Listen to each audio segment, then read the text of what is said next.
Hello viewers, I'm SB and welcome back to A House of Many Doors, where the music is specifically coded to cut out the instant I start recording. It feels like it happens every time. Alright, so I did do a little bit of research. There it is. Hey, it's back. Welcome back. Accompaniment. I did do a little bit of research to see if people generally thought the combat was, like, good and worth doing, and it seems like mostly people aren't talking about it. Everybody has questions I don't have, nobody has the questions I have. That's just the internet in a nutshell. So, I guess we'll try to find a situation or two where it makes sense to do any combat at all, ever. I mean, it must not be impossible, right? That the combat can turn out in your favor. Maybe this is a little bit like FTL, in that, like, in FTL, if you fight another ship with your weapons and you blow it up, that's like, you get some stuff. But you get way more stuff if you just kill the opposing crew, take the ship take the ship intact, and then, I guess here in this place it actually could be alive, right? But you take the enemy ship intact and then you scrap it or salvage it or whatever. So we could try going for that guard boarding strategy and see if that makes any difference. I suppose it's worth an attempt. Oh, speaking of our train, do we have the right weapons? Oh no, I didn't actually end up buying that other weapon because it was too expensive. So we still have 2 Plinkies and the destroying angel fungus cannon, which maybe doesn't do anything at all. It didn't seem to have much of a noticeable effect on enemy sanity when we used it last time. Alright, where are we going? What is our plan today? I don't want to delve into the stupid faction baths. Get out of here with that nonsense. We could ambush a naughty orb. One thing that we could do is just head south, right?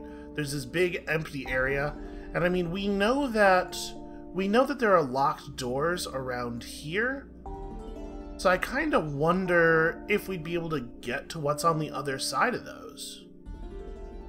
I do want to swing through Founder's Fire. Let's go to Founder's Fire first, and then we'll wander. So we'll go out the north end here. It looks like we need to north twice and then west until we see the thing. So we're still on the lookout for a couple of things, a couple of vital, important things. Number one, oh no, that's not an interactable. That's some guys. Number one most important thing is any source of occult relics would be lovely. Oh, hold on, I have a whole bunch of notifications here. Oh good, it's time to dream. I do want to dream of clocks again. That sounds lovely. The last time was so fun, right? Onward! You urge your kinetipede forward, your heartlight beating back the darkness. One of the legs stops, sunk into a deep trench. When you clamber out to have a look, the floor is curiously soft beneath your feet. You look up. A clock fills the sky like an overbearing sun. You are stranded on Morbazar's hand once again. The miles-long trench is a palm line. You've looked, you've learned, says Morbazar in his and her quiet androgynous voice. I slip back into your mind through one of the bleeding cracks. Are you ready to help me destroy the house? So, I mean, is it possible to do both, do you think? Could we destroy the house and also escape the house? Because I don't want to destroy the house with me in it, right? Won't like a lot of people die? Well, in my experience, dying is something everyone gets around to sooner or later. Ooh, that's not a good start to your argument. A little sooner won't make much difference in the grand scheme of things. By killing the paltry millions who reside in the house, you will save countless more outside of it. That I do think that's probably true. The house, like, sucking people out of their home dimension and trapping them here is definitely a bad thing. But I don't know that I'm comfortable killing the paltry millions. Okay, why do you want to destroy it? The house has become a vast, hungry parasite, says Morbazar. It predates on a million other worlds. It snatches things and people from their proper places and drops them in the dark. It was never meant to be this way. He and she pauses for a moment. Tick, tick, tick. And that's not the end of it. The house does worse to other worlds than merely steal from them. But that is an ancient crime, and one of which I am forbidden to speak. The house's depredations will never end, not unless we end it together.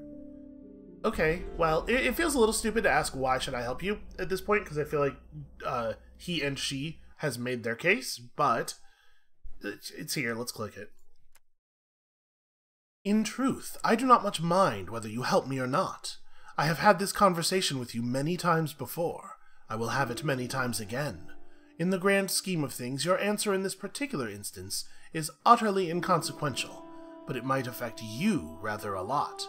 See, so okay, you're capable of perceiving that things that are small in the grand scheme of things might be tremendously important to individual people. You're making your case for killing millions a lot weaker by admitting to this. I'm not trying to help you get over on that particular line of argument. I'm just saying, structurally, this is a bad move. The house should be destroyed. I think the house should be destroyed, but I don't think that we should kill millions of people. I'm gonna say yes, I will help you, and we're gonna try to like find an angle here where we can sort of minimize the harm while maximizing the destruction of the house. Now, before we begin, says Morbazar, before we begin, I am honor-bound to offer you a warning. By helping me, you will bring the house to a permanent end. Do you understand? After this, there will be nothing. I'm wondering... So I want to say I understand. I want to open up this line and sort of pursue it parallel to the Find the Orchard line until such a point as, you know, we have to pick one or the other. But I'm a little worried that selecting this might lock us out of the other line. I think I'm more about the orchard than about the destruction of the house. I personally think the destruction of the house is a good idea, but I don't know that it's as valuable to our character.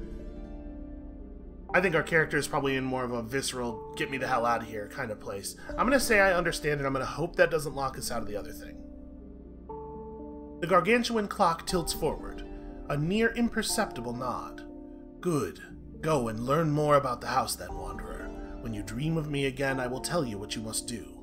And, sorry about this. I really am trying to find another way to... A fingertip descends. The kinetipede roof buckles, bursts inward with a shriek of metal, and all that is left is suffocating darkness and the crunch of bones. I really, really like this detail, where the only way he can get us out of the dream is to horribly kill us, and he's, like, pretty bummed out about it. That works. That's really working for me. Alright, we wake drenched in sweat, and then we keep on moving. Who else wants to talk to me? Char. Oh, hey, my vial of Godsmoke has gone missing. Oh no, who could have foreseen this? As you near her quarters, you hear chanting. You find Char in her laboratory bedroom on her knees, eyes black from corner to corner, chanting solemnly in a language you don't recognize. The Godsmoke vial lies shattered, empty at her feet. Well, it certainly seems like we're more likely to pass the Spirit Challenge than the Esoterica Challenge. Let's just try to calm her down. This reminder who she is, all she can think of right now is her divine burning soul. That's a bad place to fixate. But we whiffed. She stops chanting, gazing at you in dark-eyed, dead-eyed fascination. Foolish mortal! And I want you to imagine sort of a Fallout 1 master voice here. I'm not gonna lay in the effects. That sounds like a lot of work. She speaks in two voices, her own and a heavenly choir that sings the echo. What have you done to me? Where are my limbless consorts, my vipers of shivering glass, my sunflower palace? She clutches her head. Barafal, my Barafal, what have you done? The fire, lost in the fire. You have never heard a voice infused with such sadness. For a moment you are overcome, and then she leaps at you, a mad, scrabbling thing, jabbing the broken vial like a dagger. Hey, please don't stab me to death. I'm going to attempt to evade. I mean, we're going to do partially... I'm going to level with you.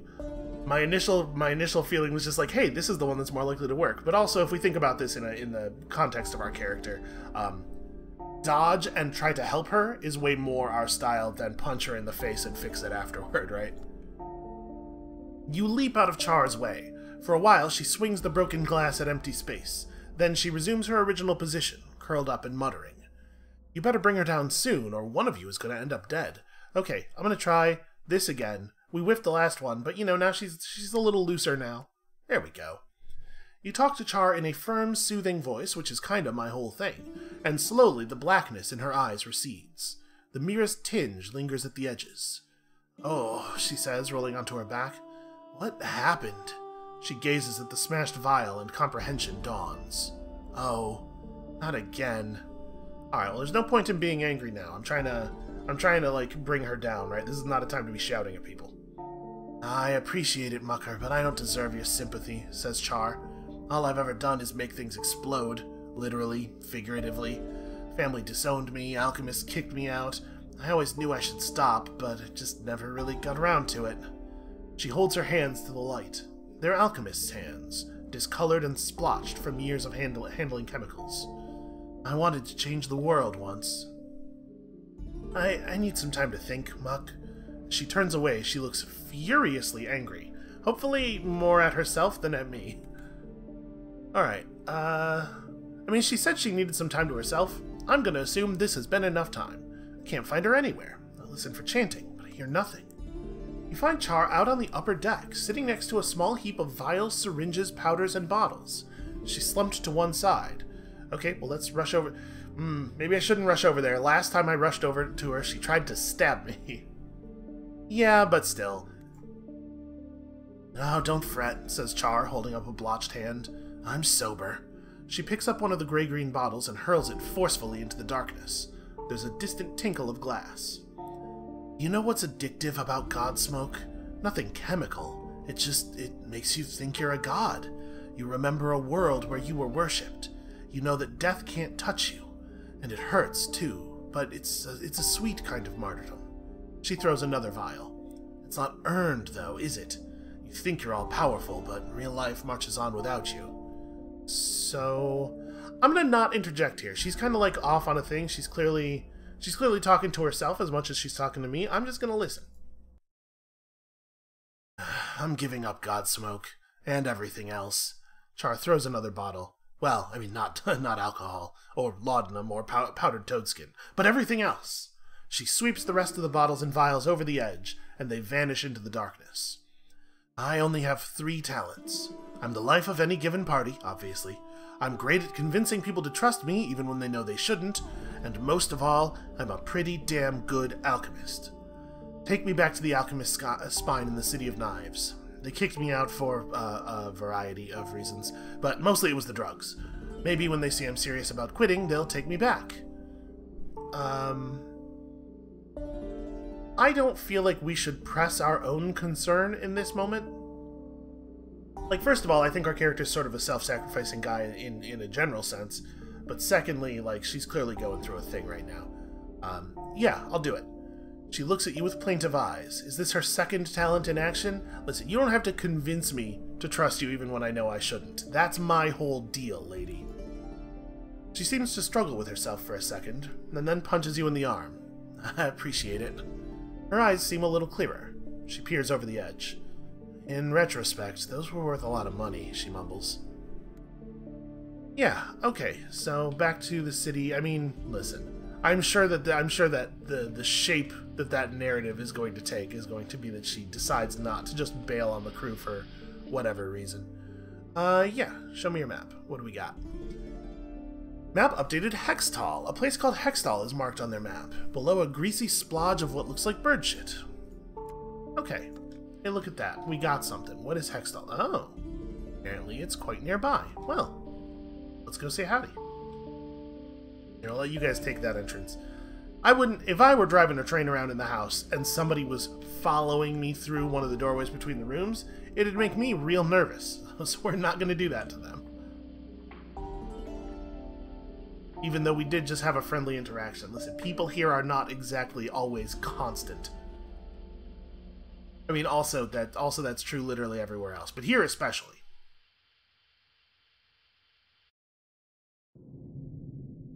Alright, tell me all about Hextall. Got a lot of satellite dishes, it looks like. Not a town, but an ecosystem built around Incarnate University. This is the Principate's center of learning, where the scholars become beasts in their attempt to outpace death. Alright, well, let's gather some news. The University Bar would be the place to go for that. The scholars incarnate have been criticized for dangerous occult practices. Strange things have been born in the library. All scheduled contests and games between Pauper's College and Incarnate University have been called off after outbreaks of violence leave 3 students dead. Wow, that's some violence. The bar has a background hum of barks and squeaks and animal snorts. Oh, is this a place? We heard about the animal scholars, right? Is this the place of the animal scholars? The scholars incarnate are well-known cynics, and passionate rhetoric is unlikely to be enough on its own, but have you heard of all the great math that Anglecrab is always doing? You ask the crowd if they're bored of being forced to exist in 4 dimensions. Anglecrab can help them see beyond conventional time and space, if they can simply give up their blasphemous idolatry of circles. The students and scholars alike regard you with amused contempt. A gray-bearded professor in a gown ambles up to you. "Knock it off," he tells you kindly. "We know you're just here to curry favor with your god, and none of us are buying it." Well, alright, I appreciate him laying it out to me straight like that. Let's attend a lecture. I'm going to attend that guy's lecture. I'm curious what he teaches. The lecture hall is near empty, and Professor Hassan trips as she sets up the slides. She is so junior, a scholar thinks that she's still human. Right, I did the thing again. They become beasts in their attempt to escape death, and I was like, oh, it makes them like... Right, literally, they literally become animal people. Hey, I'm an animal people. Maybe I'm from here. Maybe I taught here for a while. This lecture will concern otherworldly afflictions, says Hassan. She describes the diseases that visitants can bring to the house from other worlds. Mummer's frenzy, tooth retreat. That's a very funny name for a very upsetting illness. Flen's pox, inner swarming, and who hasn't been afflicted with a little bit of that? Ragskin, syphilis, and, of course, the plague. You know the one we mean. Hassan argues that the Principate suffers particularly badly from these diseases in comparison to the cities. The cities imprison their visitants in Kennedy Yard, effectively quarantining them. She argues that the Principate needs to adopt a similar policy, and soon. The few students attending the lecture stand and walk out, muttering their displeasure, leaving you and Hassan alone. Well, listen, I'm broadly anti-imprisonment and also broadly, in this moment certainly, pro-quarantine, so this is a tricky one for me. I'm going to point out the flaws in her proposal. You can't just imprison people for the crime of showing up, especially when none of them showed up on purpose. Like, nobody ever came to the house on purpose, right? Well, of course it has flaws, but pragmatically speaking, it's the best option. I believe even the corruption and the scars of Sheng can be traced back to a visitant-born city sickness of some kind. But even if we disagree, I am glad you debated the point and did not discount me entirely. Forgive me but asking, but are you a member of the faculty? Yeah. I'm a tiger man, you can tell. Oh, Hextall is full of professors, hiding in their little corners of research, just when I thought I'd rooted them all out. You care to discuss this further, over a meal, perhaps? Yeah, I'm definitely... Boy, it's a risky thing, right? There's all kinds of ways that I might let slip that I'm not actually a professor. But yo, like, maybe we are, right? If I'm a tiger man, how did I tiger man up? I kind of assumed that I was just like, I was like this all the time. I came from a place where I was like this. But maybe we were more man than tiger when we got to the house, and then whatever happened here is what happened to us. So maybe I was a professor. Who knows? I'm gonna accept. You enjoy a long and pleasant evening with Hassan. She is always finding a new excuse to touch your knee, or shoulder, or hand. Well, I mean... Okay, I'm into it. Things progress naturally. You kind of fall into... listen, nobody's at fault for this. There's some real passivity here. You just fall into bed with her. It just occurs. In her dim-lit room, Hassan is nothing like the self-conscious professor you watched stumble through a lecture. Her conversation is scintillating, her wit deadly, and the touch of her lips is electrifying. Now see, I'm trying not to fall into the trap again. This could be literal. Let's be careful. I never asked, says Hassan idly. What is your area of study here? I'm gonna leave this to the roll of the dice. We're gonna click the test of guile button here, and if we manage to land this, I'm gonna say it's true. I'm gonna say that we actually were a teacher here. And if the test of guile fails, then obviously we were lying. You conjure a plausible lie, and Hassan accepts it unquestioningly. No. In my opinion, it's not a lie. I'm building some front story for our character here. She draws you close and snuffs out the candle, and we don't need any more details about what happens beyond there. Yeah, everything's fun, and then a romantic encounter done happened, and finally you are both spent. You pass the rest of the night in dreamless sleep. Did I recover sanity there? I feel like we should have recovered sanity, but I wasn't looking at the bar in time to notice if we did. And then, yeah, nothing else to do here. This is another one of those tiny little settlements. Grabin Shah's academic supplies. You cannot imagine a Mycena owning such a prestigious shop back in the cities. So treatises and codices and volumes of poetry. We could sell our own treatise. I don't know, that doesn't seem necessary. And here at Monkton Slurry, caters to scholars of unusual appetite. It's interesting that you can't buy anything here. You can only sell them food. Well, I don't have any things to sell, so this was cool, but I guess we're just going to be on our way. And we are headed west. Well, we're kind of headed west and north, right? I absolutely might have just headed past that without ever noticing it, though, so I'm glad we stopped that other train and talked to them a bit. Okay. One more north. So we have a fair number of guards, right? Oh. Conrad Wright is trying to stab us to death in a church. Why is everybody who works for me always trying to stab me? Do you think this is like a reflection on my captaining in any way? Okay, I passed the guts challenge. Oh no, sorry, he was trying to stab himself. It's just, there's a lot of stabbing, is my point.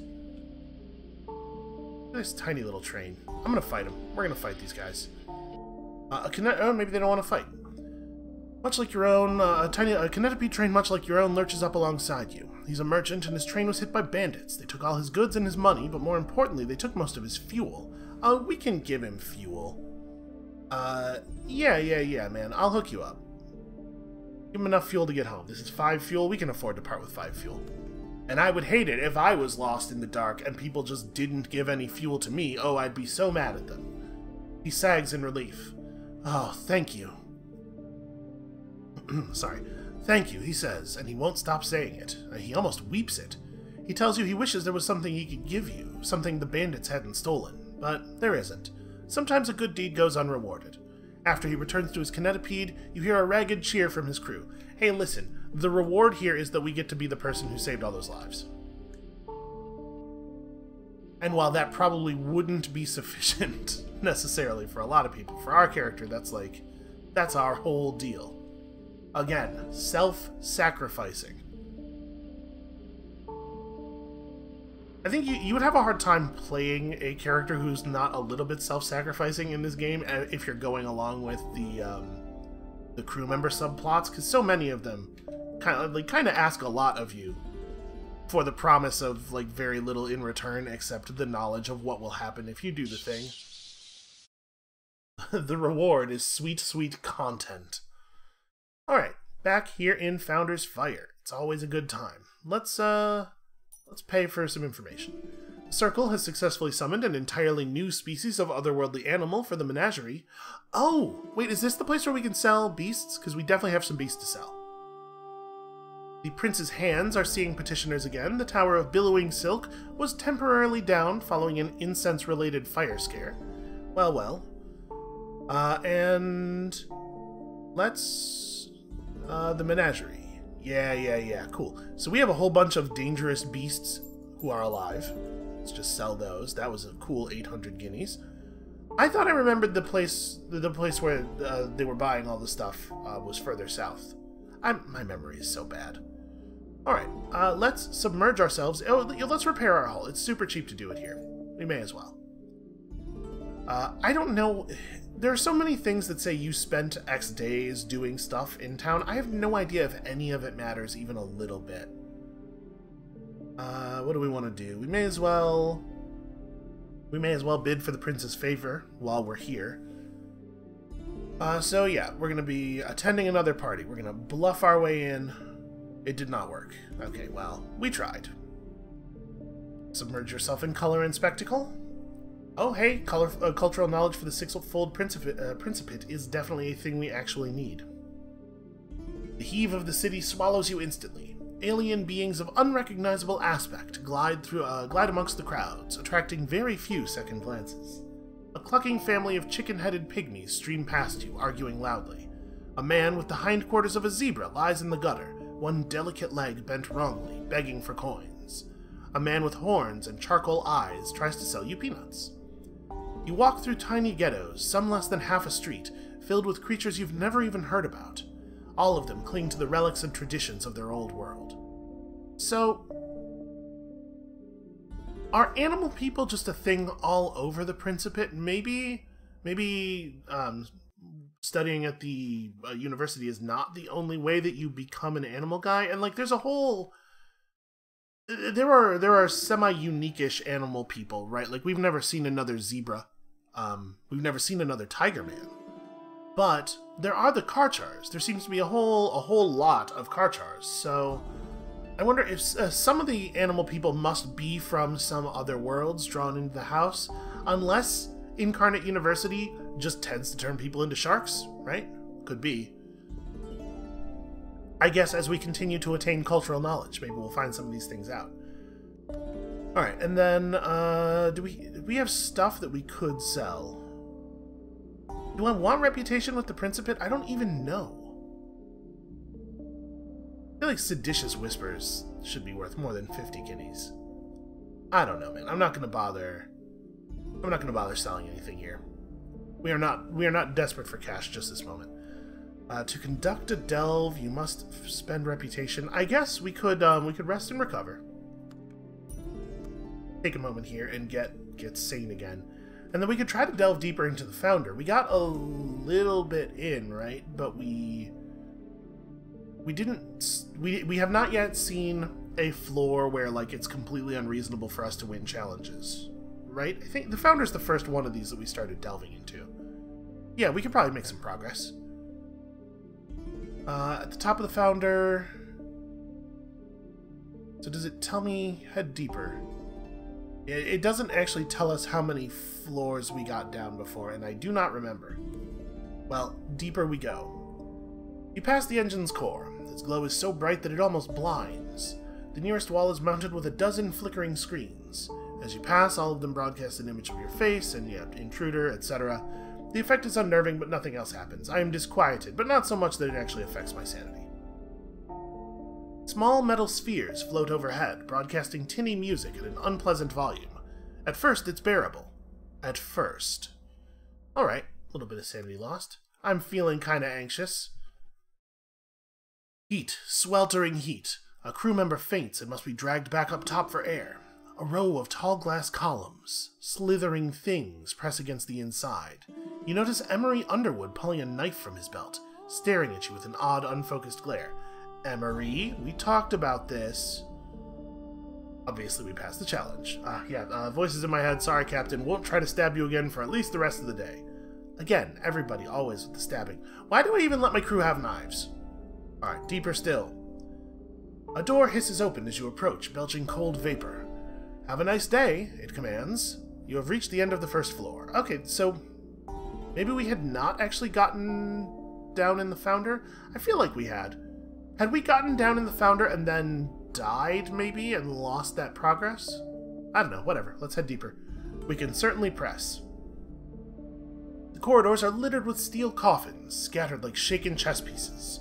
To reach the other side, you are forced to hop from crate to crate in a vast, miles-deep storage room. Well, of course, the floor is lava. Joaquin Pin, your guard, lands badly on his final jump. The entire crate tower wobbles beneath him. Fingers inexorably slip. Well, I'm just going to encourage him until physics is kinder. With your encouragement, Joaquin Pin rights himself and leaps to safety just as the tower collapses. And for some reason, that cost me sanity, but you would think that actually I would gain sanity, I feel like, in this. If I were in this situation, I would simply gain sanity. Because, like, we saved that dude's life with just the power of our rhetoric. I don't know, I guess I'm really bummed out about watching some crates fall. Head deeper. As you pass one of the coffins, its lid hisses open. A gaunt, dead face stares out at you accusingly. A buzzing voice issues from above, shouting in a language you do not recognize. A red spotlight fixes upon Conrad Wright, your swabby, and we just try to appear friendly. As long as they keep throwing spirit challenges at us, we're going to keep taking them. Keeping your voice calm, you tell the disembodied voice that you're friendly in as many languages as you know. After a moment of worrying contemplation, the red light blinks off and Conrad Wright breathes a sigh of relief. I am saving people's lives left and right, again, with just the power of my speech, and for some reason it's not comforting me at all. I guess it's very dangerous, and that bums you out. The air down here is ungodly cold. It's like Bethesda Sousa. Your crew shiver behind you. Their lips are blue. You are stopped in your tracks by a locked door. A glowing security panel demands that you present an identity card. Well, I don't have one. I am pretty good at graft. I think it makes the most sense for our character to try by rearranging the wires here. Like, we know a thing or two about locks, but this feeds into our tinker background a little bit more. Under your subtle ministrations, the door slides open with a hiss. I feel certain that we ventured down in Founder's Fire before. We must have died afterward and lost the progress that way. A door tries to hiss shut as you approach, but it just bumps repeatedly against a coffin blocking the way. The coffin pops open under the pressure, revealing its gaunt and long-dead occupant. So our sanity is getting pretty rough. I don't know if we have enough sanity to push down another floor. We did get a couple of thrilling yarns. Yeah, I'm gonna play it safe here. Let's just head back and rest and recover. We can afford to rehinge ourselves here, thanks to the proceeds from selling the dangerous beasts. And then, is there anything that we want to buy while we're here? Fuel's kind of expensive. Oh, this is a cheaper hull increase. Yo, that's actually like very doable, right? I have some dragon spice. I don't know what I would use it for. I'm just gonna do, hold on. Let me pull up the list over here. Do we need? No, it looks like we don't need dragon spice for anything. And I think we know where to buy it, right? I'm just gonna sell the spice. So it turns out that we actually do have a thing we'd like to spend money on here, which makes me think we want to maybe visit the Prince's Eye. I would love to increase our hull. So, I mean, are we going to get anywhere close? Actually, we have a lot of stuff. We can't sell our Hideous Revelations, though we need them for quests. So, no, we're not probably going to be able to actually get close here.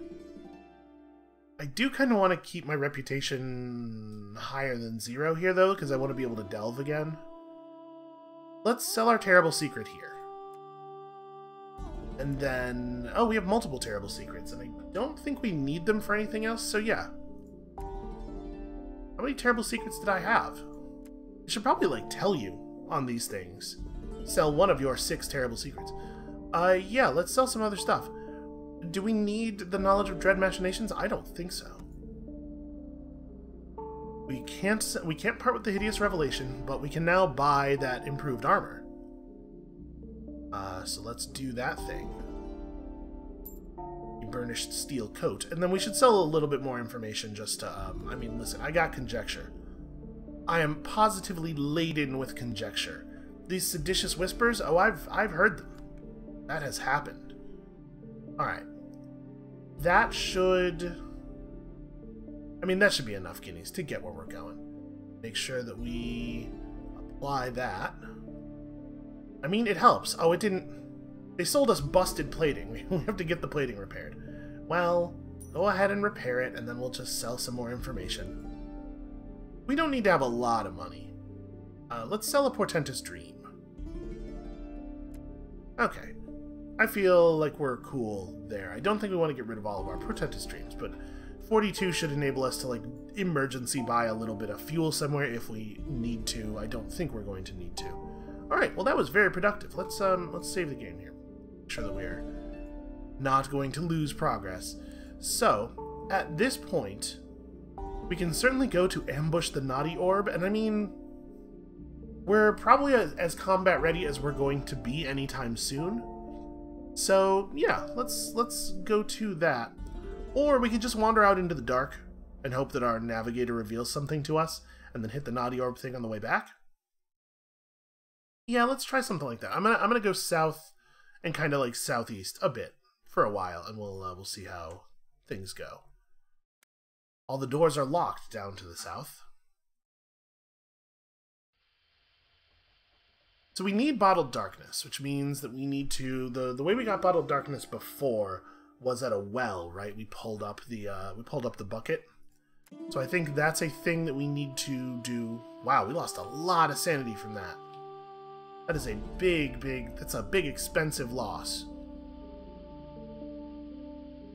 So I think we need to do that. We need at least 3 bottled darkness. But... oh no, actually the bottled darkness is the only part of the statue of the Abja that we still need. Oh hey, it's some guy. We still do need swabbies. Are we cool on below deck crew now? Yeah, we are actually capped out.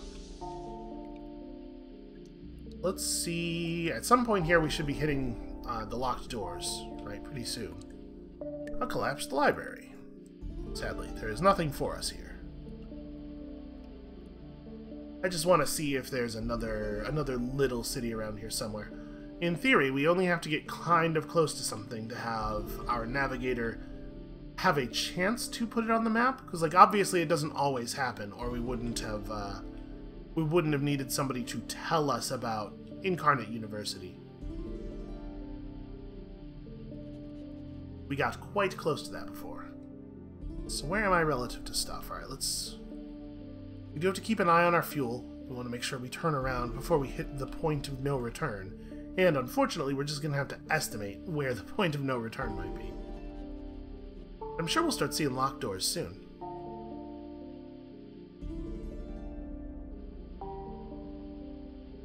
And I definitely don't want to get in a fight with anybody if we're going to have to go and fight some naughty doctors.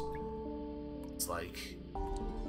so far, every combat that we've won has been harrowing and has nearly destroyed us. You know what? Let's destroy this heathen idol. I gained some sanity. Hooray! I do love to destroy heathen idols. Heathen has a somewhat different meaning here than it does in our world. Anytime you have gods who seem to provably literally exist. Alright, we should probably turn around soonish. I was kind of hoping that we were going to get a little bit lucky. Okay, let's cut back west. Now, I've arbitrarily decided. I'm surprised that we haven't encountered any doors yet.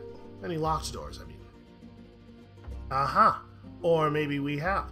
I do wish that those were on the map. Like if you see a locked door, it should make that side of that square on the map red. Bronze men! Wow, we just like wandered right up on top of them.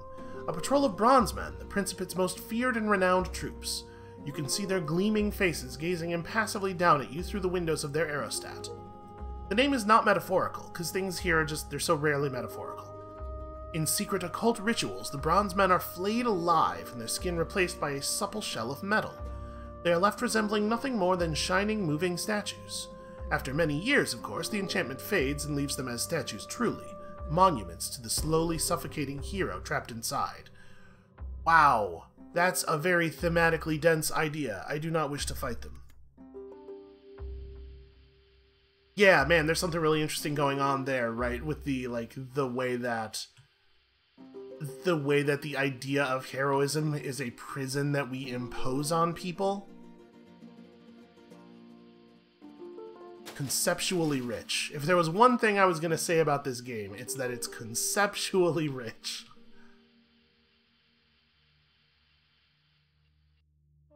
So I'm kind of, for the moment, just trying to skim along the surface of the locked part of the house. We're going to have to start going north at some point here, though. And again, I wish that it was mapping... I wish that it was drawing on our map the locked doors, because I would love to have this information for later. Well, just remember, right? That's a thing that I totally successfully do all the time. I'll just remember that the reason I didn't go any further south here was because of all of the doors. Also, it sure does seem like absolutely everybody wants to have words with me. How could there even be such a large number of people whose whole deal is, like, ambushing travelers? Wouldn't they eventually, like, collide with each other and end up fighting a lot? Like, you would think that you would think that they would take each other out, right? Let's have a chat with these guys. Ooh, I do have droll recollections. Somewhere called Misericord is marked on their map, accompanied by a scrawling note reading Ruined. Okay, that's interesting. Y'all have anything for sale? Ooh, wow. Cheap necrosia. Yeah, sure. Gimme. Alright, farewell. I mean, that's just... We could just sell that necrosia for a significant profit. Oh, code error. Fatal error in action number 1. Okay, well, I guess the game done crashed. Some things about this game seems very slightly unfinished. We're gonna get back in here, I guess. Let's continue, and hopefully... Boy, it's gonna put us back at Founder's Fire, though. And I've already got my better hull. Well, I guess let's just leave the city and go straight to the naughty doctor thing. That's really annoying that we just lost all of that information. And we had just gotten a description of a new place, too. Shit. Oh, that's super annoying. How's the game just gonna crash on entering a room? Very frustrating. Alright, well, I'm not up for driving around in the darkness again, especially if it's potentially just going to ungather all of the information for no reason. Really a total bummer. Just the maximum amount of I am bummed out right now. Which, to be fair, is still like a fairly minor emotion. Alright, well, these guys want to have some words. The dirigible brings with it a wave of deepest cold. Looking through your telescope, you see a hunched figure made of shadows, a swarm of spiders in the shape of a man, fire-eyed skeletons parting their rotted teeth and laughing like spiteful schoolgirls. Creatures from nightmares have hijacked a blimp and fled Failbetter Quinn. Hope the salve-addled fool who is dreaming these things wakes up, and fast. Well, I don't want to... It doesn't seem like there's any good reason to fight him. With enough noise, maybe we can simply wake the dreamer. We assume he's here, present. You grab the radio and bellow as loudly as you can. Your crew stand on the roof, setting off fireworks. The kinetipede whistles like a banshee. Shout as loud as you can, and for a moment the nightmares flicker. But this dreamer is obviously a sound sleeper. Well, then we run away, which we're very good at. Absolutely no reason to fight them. Can't imagine it's going to be beneficial.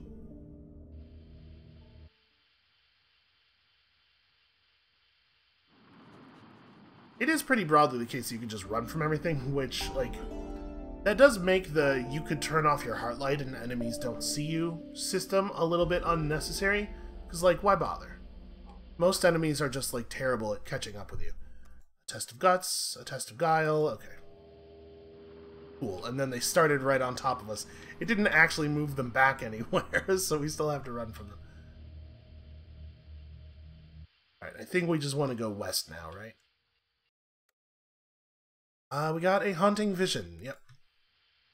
Who doesn't love a good old-fashioned haunting vision? My sanity really takes a beating. It's a very malleable quality, sanity. Up and down all the time. I still think that's one of the coolest visual elements that we've seen in our entire time in the house. I have no interest in interacting with it. It seems like it'll be not fun. I mean, can I just ambush any naughty orb? I'm gonna assume that we have to fight the one that's in this space.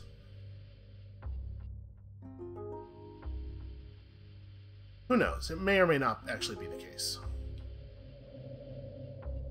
Orb glides through the dark, viridescent light sending mad shadows dancing across the walls, and we demand their energy cell. There is no visible reaction after you make your demand, except the strange energies that begin to shimmer in the air between you. It does feel like maybe we could have not warned them. Alright, so there's not a lot of people on that train. Crew will lose sanity when they are in darkness. Okay, so we got the Heartlight thing. So that Heartlight notification was not about the last encounter. It wasn't a thing that was specific to that Government Men quest. It is just a thing the game sometimes tells you. Well, we're gonna try getting really close and boarding them because we have the same number of guards as they have crew in total. So do Do we have to get even closer? I don't remember how boarding works. I thought a boarding button appeared when you got close enough. Maybe you just can't board naughty doctors? Well, let's give them the mortar then. Just drop some mortar fire right about there. Ooh, they got cool lasers. Their weapons do not hit very hard. Yeah, we just can't attempt to board them. Okay, well, I mean, they don't really have that much of a chance of surviving us, I think. Maybe I should be aiming more at this gun spot because of the fact that there's a gunner here, but also there's the engine. Not ideal, by the way, that the engine graphics just kind of like shoved partway through the wall. And let's just do this. Can't. No one in the weapon bay. Oh, that's true. No one in the weapon bay. We had a death there. There's no one in the weapon bay for one of our good weapons. Then in that case, we know that people who aren't gunners can't fire. So I don't know. It doesn't matter really what we do here. Where's my surgeon? Swabby, record keeper. You. Get over here. We need some healing. Okay, this is a little bit of health restored. Alright, we got one of the guns down. Their ship is definitely on the tough side. So, let's move you to this weapons bay. And then fire our 3 good weapons into this room. I do appreciate that the physical arrangement of these matches the arrangement in the actual ship. Alright. Well, this has been largely resolved. It's a shame we can't board their ship. I assume it's because it's flying. And then, I'm gonna have Cromlech move away from everybody else. Because I assume that they're gonna continue firing at this area where people are grouped up. Please just, yes, okay, good. All of their guns are busted. They have 2 hull. Their sanity, not so hot. I mean, are we going to be able to recover a power cell if we blow up their whole ship? Is that going to work? I don't know. It doesn't just... Somebody do something so my turn ends. I guess I have an end turn. Alright. Cracks finally give way, and a sheet of glass as tall as a church sloughs groaning from the orb's surface. It falls strangely slowly and shatters spectacularly when it strikes the ground. The rest of the orb starts to break apart with similar glacial grace. Searching the remaining fragments, you recover a glass coil twice as tall as you are. Alright, well, load it into the ship. Then we probably want to not be here anymore. Alright, Delgado, what do you think about that? Let's obtain some final instructions. Ooh. The crew have prized its croak amplifier from its throat and hurled it into the dark. Its voice is now tinny and distant. This is your final instruction, says Laplace. His voice box is fading in and out, making him almost impossible to understand. The last item we require for the construction of the demon is a substantial instability, an ancient relic of Anglecrab. And how do you expect us to get a hold of that? I mean, I could ask him. I could just ask Anglecrab. The priests of Anglecrab are currently transferring it from their cathedral in the City of Angels to a more secure vault in the Old Hallow. This may be your only chance to get a hold of it. Ambush their convoy and take it from them. Another ambush, asks Dr. Delgado, upon a group of defenseless priests. No, I can't. No more murder. I do have some feelings about this, right? I mean, I too was once a priest. Certainly not defenseless, obviously, but...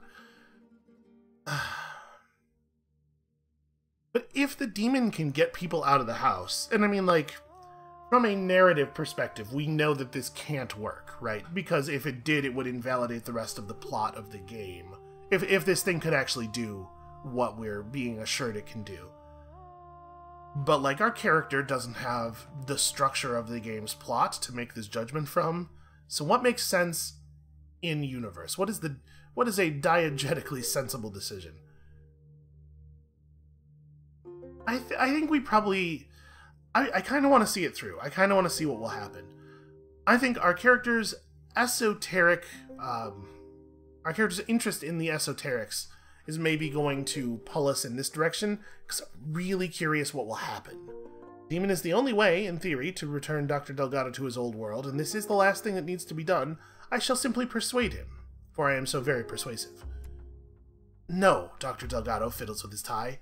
The hostage king is clearly less great a man than I had judged. He cannot be allowed access to a machine as powerful as the demon. Well, I think I want to see this through. The priests of Anglecrab are hardly defenseless, or it's for the greater good. The demon can save many more lives than those we end in building it. This is kind of a fun tack for our character to take because of the way that it sits alongside the thing we were balking about earlier. Listen, it's for the greater good. I think I can convince myself that a ship full of people is a reasonable sacrifice. I suppose you're right, but as soon as the demon is complete, I will return to my old world and have done with it. I can bear no more of this. Yeah, I'm really curious where this is going. So, a lot of people are wounded. You know, we're having a rough go of it in a lot of places. We want to go to Old Hallow now. There are priests of Anglecrab to be ambushed down there. We need to go to Old Hallow because that's where Tybalt wanted to be dropped off, right? We definitely want to do that before we head back north. And I guess we'll lose Tybalt, and then we'll have to take on a new guard captain somewhere, which we should be able to afford to do. So if we also probably need to pick up some new below decks crew, right? Because we had some people get blown up real bad. Yeah. And what the hell? Let's dismantle this cairn. Why not? I don't need sanity. Train's a little... The way the back cars of the train move when you're going forward is very different from the way they move when you're going backward. Still catches me off guard how snappy they are when you're in reverse. Oh. Get out, Fox, the large, incredibly slow gigantopede. Alright, where are we at on... Oof, we're still like a million away. Well, dismantling cairns seems to almost never have actual value. So I think we're maybe going to stop that. We always lose sanity and we almost never get anything. I'm looking for wells in particular at this point, now that we again have cargo space and could afford to carry the bottled darkness. Although, obviously, the instant you decide you're not interested in cairns, you're never going to see another interactable ever again. Boy, we just got the message someone in your crew is sobbing uncontrollably. It might be you 4 times in a row, I think? It kept refreshing it. Alright, well we found some old bones in a pub. Nothing to drink, though. I mean, you could drink a bone, right? Throw that in your blend tech real quick. Strange apathy has consumed your crew. For days, they've been moving listlessly and talking seldom. I know, okay, I get it. Things are not super clean for us right now. We're going to head back to the City of Keys after we hit Old Hallow. Because we desperately need to refresh. Alright, let's persuade this man to join our crew as a gunner. We really need a new gunner. They don't need to be, particularly good at the job. We really just need you to be able to sit in the thing and hold the button down. Yeah, it does seem like a job we could just have any random swabby do, but for some reason, it doesn't quite work that way. Alright, where are we at? We're close. Takes a long time to travel absolutely anywhere.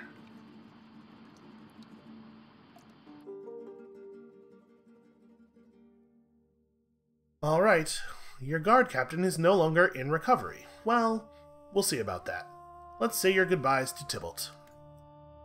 Come back soon, says Tybalt, unsmiling. He never smiles these days, though he smokes near constantly. I'm going to open up a barber shop here for all the visitants and travelers who come wandering through. You should visit sometime. Alright, so we've got a whole lot of relationship with Tybalt. We got a lot of apprehensions from that. Let's go ahead and have our haircut. Why not? Tybalt is running a thriving barber shop in a previously unused room of the Old Hallow. When you walk in, he glides toward you with a pair of scissors in his hands and a beaming smile on his face. That was a quick turnaround. SB, it is so good to see you. Let me just finish with this customer. He whirls around a bemused patron, scissors blurring, giving him the haircut of a lifetime. Then Tybalt sits you down and gives you a free haircut of your own. He chats merrily all the while, beginning by massaging your scalp with a finesse that sends tingles of pleasure through your body. And then he starts snipping at your hair, a hurricane of steel. I don't really want a hurricane of steel to engulf my head, but I guess we're being told this is a good thing. For the first time since you met him, he seems perfectly content. Needless to say, you avoid the topic of his father. Soon your stunning new haircut is complete. Tybalt claims to be busy, utterly rushed off his feet. He promises to catch up more later. Okay, that was a decent amount of free sanity. Well, while we're here, let's drink with the patrons and gather news and whatnot. A one-eyed ghoul sits at the bar. I'm not going to ask how he died, because I've learned how to be polite. We'll gather some news. And then, it's cheaper to rest and recover here than it will be in the City of Keys. I mean, obviously, we could wait and just go to the City of Angels. Yeah, I'll just do that, because we can refresh an infinite number of times in the City of Angels. And there's nothing that we have here to sell, right? Yeah. Okay. And we can't even advertise for new crews, so we're going to have to replace Tybalt at some point here, but obviously it's not a right now sort of thing. So, north we go, because we need to drop off some stories at the details. Oh, and I do have enough apprehensions now for the next step in the dream chain. Oh, we got a glimpse of another world. Unfortunately, we did not even get the option of pulling up the bucket from that well. Alright, let's dream of clocks once more. This is the shattered, shifting madness realm where Morbazar meets you in dream. But something is different. The clock-faced god is nowhere to be seen, and your kinetipede is plummeting through a vortex of broken glass and fire. Inside the kinetipede, people and furniture tumble, broken. A face forms in the flame outside, empty-eyed and snarling. Barafal will be your doom too, intones the burning face. Barafal the betrayer, Barafal the pretender. Do not trust your nightmares, wanderer. Then your kinetipede lands with an almighty crash and shriek of metal in the waiting palm of the clock-faced god. The fire, the glass, the face, all gone, replaced by peaceful star-speckled darkness. Sorry about that, says Morbazar in his mildest tone. Hey, who was that big burning face? A lingering fragment, says Morbazar. Dreams are the last refuge of the forgotten. He was one of the gods I killed when I fought in the war. What remains of your kinetipede lies broken and buckled and twisted around you. Flames flicker from the engine room. Your crew lie in blood-sodden heaps. Somehow, though, you don't have a scratch. So, just back on topic here, how do you plan to destroy the house? Well, if we are going to have this conversation, let me slip into something less overbearing. A human-sized version of the clock-faced giant appears before you, somehow standing on his and her own palm. He and she adjust their dapper violet suit and sits by your side atop the wreck. Almost 2,000 years ago, there was a war of the gods, says Morbazar. A tea table pops into existence between the two of you, laden with porcelain cups and ginger biscuits. This was before the City of Keys existed. Okay, that's interesting information. Why did the gods go to war? There was a great crime committed by mortals, says Morbazar. Some of the gods advocated forgiveness, while others wanted a strict and rather genocidal punishment, purging the house of all mortals to prevent it from ever happening again. This difference of opinion proved irreconcilable. I was on the side of forgiveness, and we won. He and she calmly pours you a pot of tea, a decision that, in retrospect, I have come to regret. So, what did you do in the war exactly? Well, I fought, of course, says Morbazar. He and she looks up from the tea set and regards you. For just a moment, the numerals on the clock become 12 unblinking eyes. I killed my share of gods. So, we shouldn't even be able to ask who won, because we know. This is a phenomenally dumb question. And I suppose some ancient, powerful relic of this war holds the key to destroying the house? Almost, says Morbazar, rewarding you by jamming a biscuit in your mouth. Not some ancient... That's not a reward so much as a stop asking questions until I'm done talking. Not some ancient weapon or anything so crass. It's more of an old wound. The final battle of the war tore a bleeding hole in the very fabric of the house's reality. We managed to stop it from unmaking everything, but only barely and at great sacrifice. If we can open that scar once more, the house would be utterly unraveled. The scar can only be found far south of the city of Keys, however, says Morbazar, behind 2 locked doors. When you wake, the first of these doors shall be marked on your map. Find a key, open that door, and explore beyond. And will I die too when the house is unmade, or will I escape? Well, perhaps you will slip through the scar into another world before the unmaking begins? In all honesty, I do not know. Your death is the most likely outcome. So, why do you really want the house to be destroyed? You have trouble believing that Morbazar's concern is purely altruistic. Well, yeah, I don't think Morbazar has represented his concern as purely altruistic. This doesn't... Some of the lines that, especially lines that are on options for us to click, don't really seem like they make sense in the context of the other writing. Like, I wonder if some of this is like, stuff got written one way and then got partially revised, but they didn't catch all of the other things that would be affected by the revisions. Look at these stars. He and she gestures at the infinite twinkling void above. They're an illusion. I made them to look pretty. But imagine if they were worlds. He and she snaps his and her fingers, and the stars wink out one by one. The house is still growing, and one day it will grow too big. It is trapped in a corrupted loop, resetting its own timeline every 3,000 years. But the other worlds are not reset. They live on, oblivious.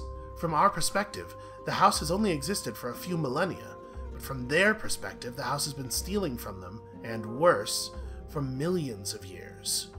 Morbazar leans back, staring up at the now emptied sky. It's no one's fault, really. It's a corruption in a system that's grown beyond anyone's control. The only solution is to destroy it, once and for all, no matter how unfair and painful that is for us who live here. Alright, well, where can I find a key? How do I navigate these locked doors? Well, there are keys scattered all over the house, says Morbazar idly. I trust you to exercise your ingenuity. Alright, time to wake up. Indeed. The human-sized Morbazar reaches behind his and her back and produces an ornate pistol that fits snugly into the palm of their hand. Wakey-wakey. The barrel is cold between your eyes. A pop, a flash of blinding light, and you wake up tangled in blood-soaked bedsheets. When you reach up to your forehead, you feel a penny-sized indentation, just deep enough to bleed, and apparently quite a lot. Alright, well, time to change the sheets. Oh, also time to get moving before that thing catches us. Alright, let's get to the City of Keys, and we'll stop there. Or wait, there's another... Let's get to the City of Masks. We'll call it there. These dirigibles are starting to be closer and closer to the cities. I don't think we had seen any of them this close before, had we? Alright, drop the bucket. Bottled darkness. Great. If we can just find 2 more bottled darkness, we're ready to build the statue.